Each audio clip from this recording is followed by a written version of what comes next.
How to fix computer with no sound. Method 1. Right-click on the Start menu. Open Device Manager.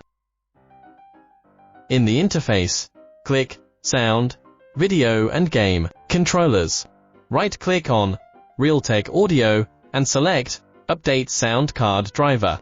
Select the first item to update the driver automatically. Second, right-click on the Start menu. Find the Control panel on your Windows system.